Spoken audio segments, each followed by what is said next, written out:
Sorry, मैं सबको देखकर ऐसा लग रहा है कि थोड़ा सा ज़्यादा लेट हो गई हूँ, बिकॉज इस साइड कभी आना नहीं हुआ, तो ये पहली बार है इस स्कूल में। And thank you so much Zeba ji यहाँ पर मुझे इनवाइट करने के लिए। बहुत ही अच्छा लग रहा है सारी फीमेल्स को देखकर, जिनसे शायद मैं सभी से पहली बार मिल रही हूँ। सो कल वुमेंस डे है, बट क्योंकि हम आज सेलिब्रेट कर रहे हैं तो आप सभी को हैप्पी वुमेंस डे। एंड उम्मीद है कि आप इसी तरह, जिस तरह अभी यहाँ पर मुस्कुराते हुए चेहरे लेकर बैठे हैं, हमेशा ऐसे ही मुस्कुराते रहें। लाइफ में जहाँ भी हैं, जैसे भी हैं, वहाँ से धीरे धीरे आगे बढ़ने की कोशिश करते रहें। और बाकी मुझे कुछ ज़्यादा कहने की ज़रूरत नहीं है, बिकॉज हम सब आजकल बहुत ज़्यादा अवेयर हैं एंड आप सब जानते हैं कि ज़िंदगी को कैसे ठीक तरीके से जीना है या आगे कैसे बढ़ना है। सो उम्मीद है कि आप इसी तरह हेल्दी रहें, खुश रहें और स्माइल करते रहें। Thank you so much for inviting me. Celebrate कर रहे हैं, आप चाहें तो उसको रोज कर सकते हैं, आप अपने लिए टाइम निकालें। हम लोग अपनी जिम्मेदारियों में, बच्चों में, फैमिली में या फाइनेंशियली सपोर्ट करने में अपने आप को बिल्कुल पीछे कर देते हैं, अपनी पसंद नापसंद को पीछे कर देते हैं। तो जैसे मैं सब कर रही हूँ फैमिली में, बच्चों के लिए, हस्बैंड के साथ बिजनेस में भी हूँ, सब हूँ, लेकिन ये राइडिंग जो है ये मेरे लिए है।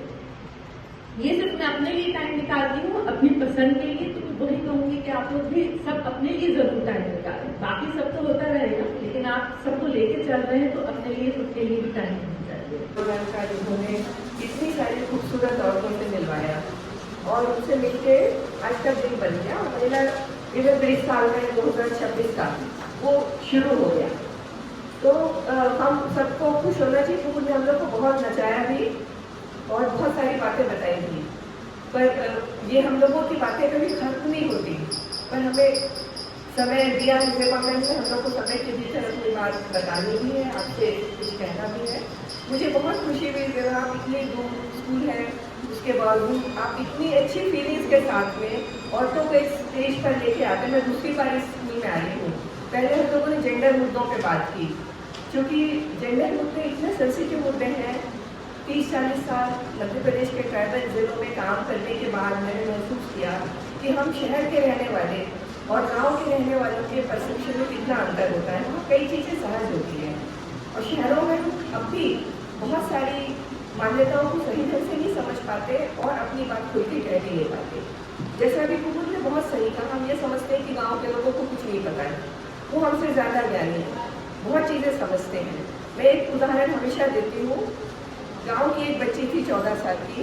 आप सब जानते हैं गैली का प्रोफेशन है मेरा, इस कारण ऐसा होता है कि हम लोगों को मेडिकल टर्मिनेशन ऑफ प्रेगनेंसी करना कानूनी रूप से जायज़ है, जो उसके लिए इंडिकेशन हो। तो वो बच्ची माइनर थी, उसकी मदर उसके साथ में थी, और अगर किसी के साथ अनवांटेड प्रेगनेंसी हो किसी कारण से, तो उसको गिराना कानूनी रूप से हमारे देश में 1971 से जायज़ है। ये कानून बना, ये महिलाओं को ताकत देने वाला कानून है, जो उनको पहले उसके कारण शर्मिंदगी से तालाब में डूब के मरना है या घर वाले उसकी जान ले लें, उन सब चीज़ों से औरतों को निजात दिलाने वाला कानून था ये, क्योंकि गलती उसकी न होते हुए वो सफ़र करती थी।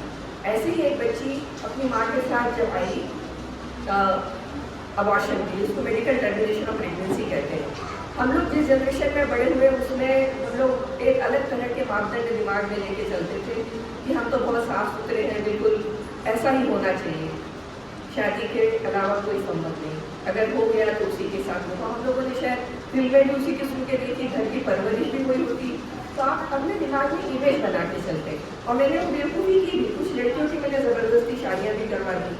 जब मैं ट्राइबल एरिया में पोस्टेड थी, उन दिनों की बात है, उसके नतीजे अच्छे नहीं हुए।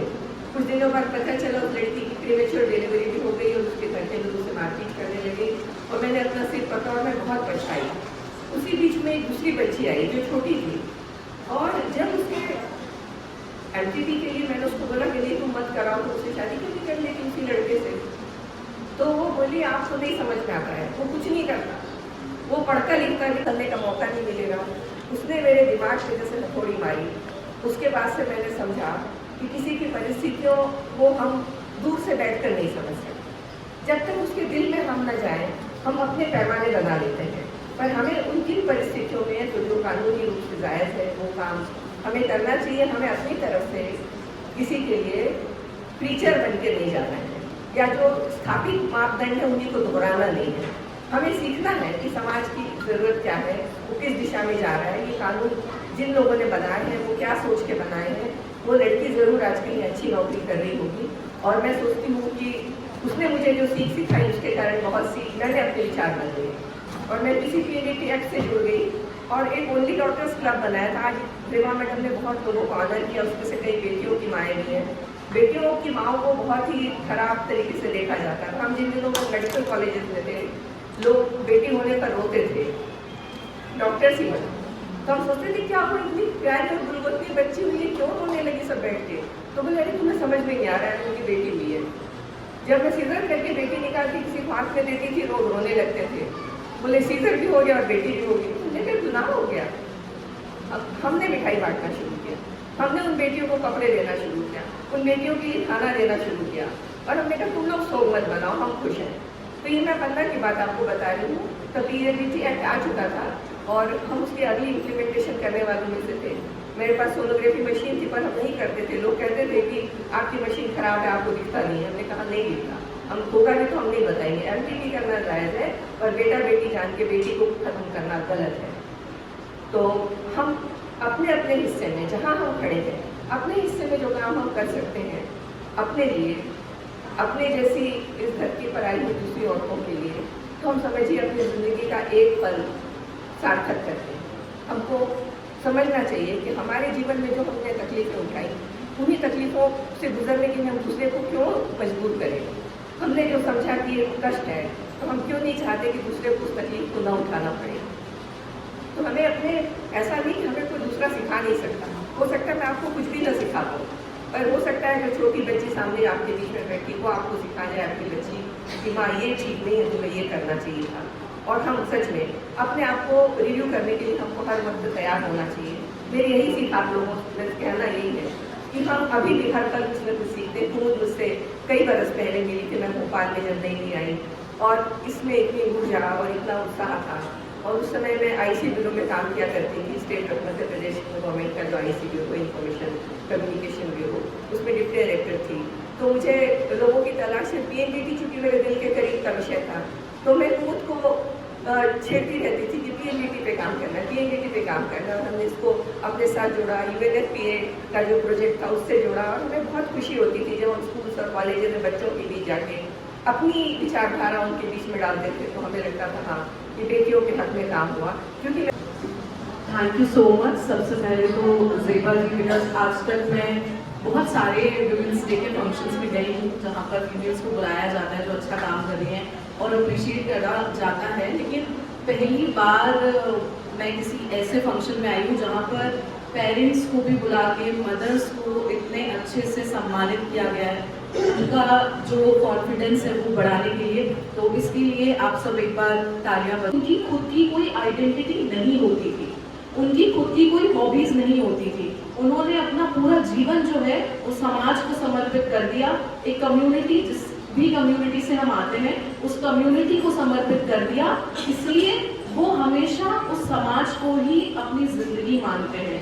इसलिए उन्हें लगता है कि अगर कुछ अलग करने से उस समाज ने उन्हें बहिष्कार कर दिया तो वो क्या करेंगे, कहाँ जाएंगे, कैसे जिंदगी जिएंगे। जबकि सच्चाई में ऐसा कुछ भी नहीं है कि सब कुछ जो है वो हमारे दिमाग में होती है। सारी कहानी आपको भी पता है, मुझे भी पता है। आज की डेट में भारत में भी कुछ होता है तो हम 4 दिन से ज़्यादा कुछ भी याद नहीं रखते। अगर किसी हमारे पड़ोस में किसी का बच्चा अगर लंदन चला जाता है, स्पेन चला जाता है पढ़ने के लिए, हम 4 दिन इस बात को याद रखते हैं, हम भूल जाते हैं। अगर कोई लव मैरिज करता है, इंटरकास्ट मैरिज करता है, हम 4 दिन याद रखते हैं, हम भूल जाते हैं। लेकिन ये जो समाज की बातें कहकर, मुझे लगता है स्पेशली पेरेंट्स जो अपने बच्चों को रोकते हैं, गलत सही बहुत सारी चीज़ें होती हैं जिस पर सच में कंट्रोल होना चाहिए, लेकिन कई बार सिर्फ समाज का कहकर ये जो आप अब के बच्चों को रोकते हैं, मुझे लगता है ये नहीं हमें करना चाहिए। और आपको समझना चाहिए कि कभी कभी रियलिटी इतनी बुरी नहीं होती, हम अपने इमेजिनेशन में बहुत सफ़र करते हैं, जबकि रियलिटी में कोई प्रॉब्लम है ही नहीं। तो अगर कोई इंडिविजुअल इस धरती पर आया है तो मुझे लगता है उसको खुद हक होना चाहिए, खुद एक्सपीरियंस करने का लाइफ में, अच्छा बुरा गलत सही। आप किसी को कंट्रोल नहीं कर सकते लाइफ में, और स्पेशली समाज का दावा करके। तो आई होप आप लोग ये बात समझे, अभी बहुत कम लोग बचे क्योंकि मुझे लगता है सब पेरेंट्स हैं, सबके बच्चे बहुत छोटे हैं और घर में छोटी से लेके बड़ी तक अभी जैसे जैसे वो बड़े होंगे बहुत सारी जिद करेंगे। तो आपसे मैं यही कहूँगी कि जो आपने किया ज़िंदगी में, जो नहीं किया या जो करना चाहते थे, प्लीज़ वो अपने बच्चों पे मत थोपिए। वो इस धरती पर जो हम कहते हैं कि अपना एक भाग्य लेकर आया है, उसके हिसाब से जो उसे मिलना होगा वो मिलेगा, नहीं मिलना होगा नहीं मिलेगा। तो आप बस ये मेक श्योर कीजिए कि वो सुरक्षित रहे, आप उसका ख्याल रख पाए, लेकिन हर चीज़ में अपने बच्चों को रोकिए टोकिए मत। बेटा बहुत शुक्रिया इतनी खूबसूरत महफिल सजाने के लिए प्रोग्राम, और काफ़ी कुछ कुमुद जी और मीरा जी काफ़ी कुछ कह सकते हैं, एक हल्की खुशी के माहौल में, एक थोड़ा सा सीरियस नोट पे। और मैं बस इतना कहना चाहूँगी कि जो महिलाएं हैं हमेशा से सशक्त हैं। जैसे कि वो जी ने कहा कि अपने ऊपर भरोसा होना चाहिए, हमें अपनी पहचान को जोड़ना चाहिए। और क्योंकि हम लोग हेरिटेज कल्चर से जुड़े हुए हैं, तो भोपाल में तो सशक्तिकरण 200 साल पहले से 200 साल से हमारे यहाँ महिलाएं सशक्त हैं। चाहे हम रानी कमलापति की वीरांगना रानी कमलापति की जो ये गाथा है वो हो, चाहे हमारे विभाग का रोल हो, एक विजनरी अप्रोच थी उन लोगों की और उन्होंने उस वक्त वो काम कर दिए। बल्कि मैं कई बार कहती थी उनको, जो प्रोग्रेसिवनेस हमने अपनी महिलाओं में देखी या उन इंस्पिरेशनल फिगर्स में देखी, वो आज नहीं है। पता नहीं हम कौन से रूढ़ियों में जकड़े हुए हैं या कौन से बंधनों में हैं। जब हमारे फोर फादर्स है, जो हमारे हिस्ट्री में महिलाएं गुजर चुकी है, तो उन्होंने इतना बड़ा नाम कमा लिया। तो हम लोगों को भी चाहिए कि थोड़ा सा हम लोग अपने अंदर एक स्पेस जो है, अपने आप को स्पेस दें और अपने आप को पहचानें। सारी जिम्मेदारियाँ सब ज़रूरी है, प्रायरिटीज़ हैं। टाइम में बच्चे प्रायरिटी होते हैं, फैमिली होती है। मैं तो एक एज अ जर्नलिस्ट मैंने अपना करियर स्टार्ट किया था कंप्यूटर से, और फिर उसके बाद मैंने अपनी जॉब छोड़ी जब मेरी बड़ी बच्ची हुई, क्योंकि उस टाइम मुझे ऐसा लगा कि प्रायोरिटी वो है। लेकिन ऐसा नहीं कि वही रुक गए, और शायद कई बार एक पॉज जो होता है वो आपको एक बार पीछे होकर जब हम आगे आते हैं तो फिर बहुत बेहतर तरीके से हम अपने आप को स्टैब्लिश कर पाते हैं। और आपने देखा कि जिस तरीके से बेगम भोपाल का हमारा काम कर रहा है, या बड़ी बाजार में हम महिलाओं को आगे बढ़ाते हैं, या आप सबके सपोर्ट से महिलाओं का इंटरनेशनल लेवल पे हम जो उपस्थिति दर्ज करी है, उसके लिए बस मैं ये कहना चाहूँगी कि अपने आप में हिम्मत रखें, अपनी वैल्यू को समझें। होता तो क्या है कि बस हम सबके लिए कर रहे हैं और अपने आप को नहीं देखते। जब हम खुद ही नहीं प्रेजेंटेबल होंगे तो कल तो बच्चों को भी प्रॉब्लम होती है कि हाँ स्कूल कॉलेजेस में अपने माँ बाप को इंट्रोडक्शन कराने में बहुत सारी चीज़ें देख रहे होते हैं। हमारी जीत का दिन है, जैसा कि विशाल मैडम ने बताया था यहाँ पर कि ये महिला अधिकारों को लेकर पहली बार न्यूयॉर्क में 15,000 महिलाएं एक साथ सड़कों पर आ गई थी कि उनके काम के घंटे और तनख्वाह दोनों पुरुषों के बराबर किए जाए, क्योंकि वो बराबर काम करती हैं। वो पहली जीत थी हमारी। हमने अपने हर अधिकार ऐसे ही लड़ कर लिए हैं, चुनाव में वोट डालने से लेकर के हर अधिकार। तो आगे अभी बहुत सारा संघर्ष करना है, लेकिन आज का दिन चूँकि हमारी जीत का दिन है, इसलिए हमारे साथ में कई अतिथि हैं जिनको मैं आज सुनने के लिए यहाँ आई हूँ। तो मैं अपने वक्तव्य जैसा कुछ नहीं कहूँगी। मैं चाहूँगी कि एक बार आप सब लोग वहाँ से उठ कर के यहाँ बीच में आ जाए, तो हम थोड़ा एक गेम और कर लेते हैं। तो सब आ जाइए यहाँ पर। क्योंकि डॉक्टर तो कोई भी एक कैरेक्टर मैं कहूँगी और आपको वो बनना है, लेकिन जब तक ये बचता रहेगा आपको रुकना नहीं है। और ऐसे गोल गोल नहीं घूमना, इधर इधर भी घूम सकते हैं, जहाँ भी आप चाहें तो यहाँ भी आ सकते हैं। ये पूरा स्पेस वहाँ से यहाँ तक आपका है। लेकिन जैसे ही म्यूजिक रुकेगा मेरा शब्द ध्यान से सुनिएगा, आपको पॉज होना है और जो मैं कह रही हूँ वो बनना है। तो शुरू करें। आप सब तैयार हैं? आप सब तैयार हैं? हम पॉइजनस हैं, लेकिन हमारा दिमाग क्या कहता है? सांप मतलब जहर। हमारे दिमागों में ये चीज़ बिठा दी गई है। एक चीज़ और, क्या आप जानते हैं, मैंने जैसे ही कहा किसान, आप सब ने पगड़ी बांधी। पूरी दुनिया में खेती का 70% काम महिलाएं करती हैं। खेती का 70% काम, आप प्रतिशत सुनिएगा, 70% फील्ड वर्क, खेती का काम महिलाएं करती हैं। लेकिन महिलाएं खुद अपनी मेहनत को सम्मान नहीं दे रही हैं और जैसे ही किसान कहा वो पगड़ी बांधकर खड़ी हो गई। 70% का फसल कटने के बाद घर में जो रखा जाता है ना, छानने बीनने से लेकर के हर एक चीज हम कर रहे हैं।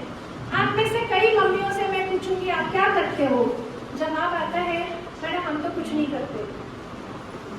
सुबह 5 बजे से उठ करके, 4 बजे से उठ करके रात 12 बजे तक आप घर देखते हो, रात को 2 बजे कोई मेहमान आ जाए तो आप उठ करके उसको देखते हो और आपका जवाब होता है मैडम हम कुछ नहीं करते। तो इसका मतलब हम खुद अपने श्रम का, अपनी मेहनत का सम्मान नहीं कर रहे हैं। तो महिला दिवस की बधाई तो तभी होगी केवल डिग्री वाली शिक्षा ले लेने से कुछ नहीं होगा।